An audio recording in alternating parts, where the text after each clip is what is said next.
Today I'm going to talk to you guys about graphing lines using the x and y intercepts. So this is one of quite a few different ways to graph lines, probably most useful when you're given an equation that's in standard form. So before we start, let's talk about what an x-intercept is, what a y-intercept is. We'll look at some of their features and that'll help you understand why I'm solving it the way that I'm solving it. So an x-intercept is the point at which a line crosses the x-axis. So my x-axis being my horizontal axis, the point where a line is going to hit that axis, that's called my x-intercept. The y-intercept, very similarly, is the point at which a line crosses the y-axis. So I want us to look at some points that are along the x-axis. So these are points that could be x-intercepts, right?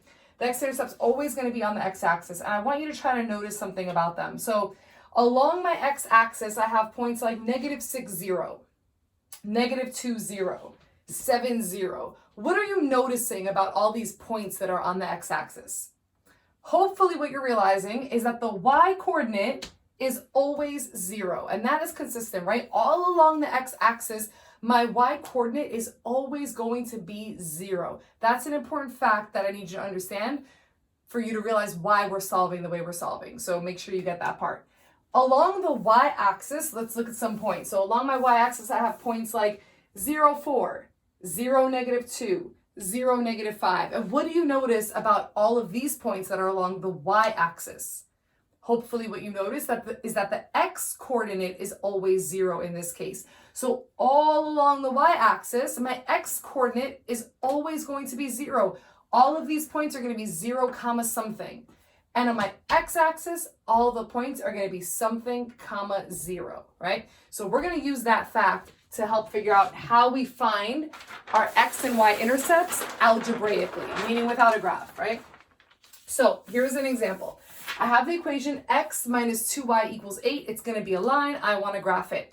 And I'm going to graph it by finding the two intercepts and then connecting them and making a line. So to find the x-intercept, well, think about what we just figured out. We just realized that all along the x-axis, my y is going to be 0, right? So all I have to do is replace the y with 0, because you know that whatever the x-intercept is, the y value of it will be 0. So if we just replace y with 0, then we'll find out what x is at that point. So I replaced y with 0, and now let's do a little bit of math. My x comes down, and now I have x minus 2 times 0. Well, 2 times 0 is just 0. If you need to see it, I can write it in here for now. So x plus 0 equals -8. But now x plus 0 is just x, right? So I'm going to rewrite this as just x equals -8.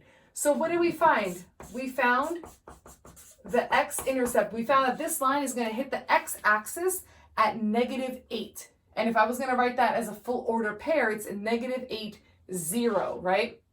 So if I'm going to go ahead and plot that here. -1, -2, -3, 4, 5, 6, 7, 8. So here is the point, -8, 0. That is my x-intercept. And now we're going to find the y-intercept. Well, what did we learn about the y-intercept a few moments ago? We learned that at the y-intercept, the x value will always be 0. So how do we find the y-intercept? We just replace the x with 0. So we had an x in our equation to begin with. We're going to take that x, and instead of writing x, we're going to write 0. And now we're going to figure out what y is, right? So 0 minus anything is that thing. So I'm going to write down -2y equals -8. And now I'm trying to get that y by itself. So we're solving equations, always using inverse operations.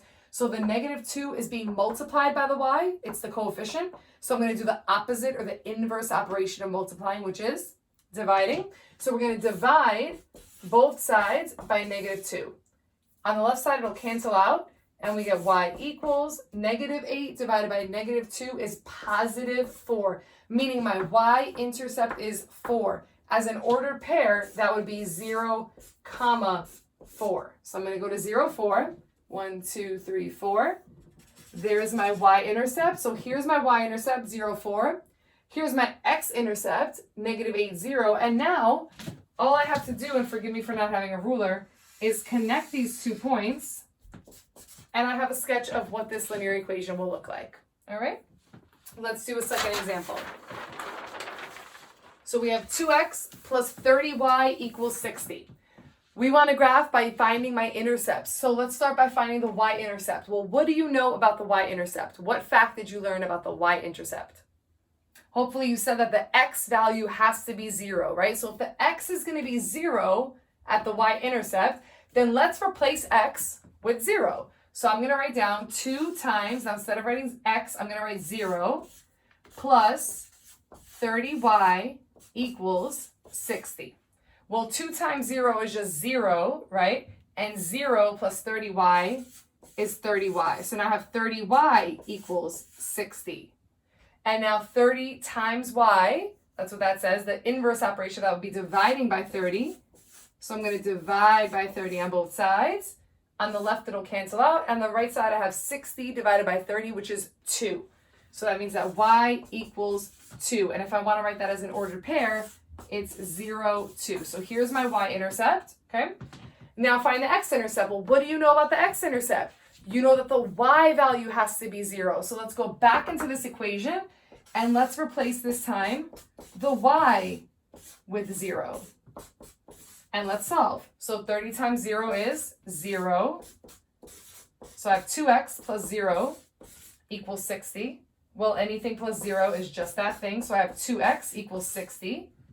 The 2 and the x are being multiplied, so we're going to do the inverse operation. We're going to divide by 2 on both sides. When I do it on the left side, the 2's cancel out because they equal 1. And then I get x equals 30. So that's my x value. So we write as an ordered pair. The 30 is my x value, and the y value is 0. So I have my y-intercept, and I have my x-intercept. And then if I wanted to do the same thing on the graph, I would just go right back to my graph, and I would plot. Okay, so now here we run into a problem, which is actually a really good problem because I can help you with it. The issue is that if I go to plot 30, 0, it's not going to appear on my graph, right? My graph only went up to 4 on the x-axis. So while these are the correct intercepts, and you can graph if you have a bigger graph or if I use different intervals, if your intercepts can't fit on the graph, this would be one of the reasons that it's important to know multiple ways of graphing, right? So you might want to come back and change this equation into y equals mx plus b so that you can graph it by plotting the y-intercept and then using the slope. So it's always good to know more than one way of graphing, but if you had a graph that could fit it, you would just plot 0, 2, and 30, 0 and connect them to get a sketch of your line.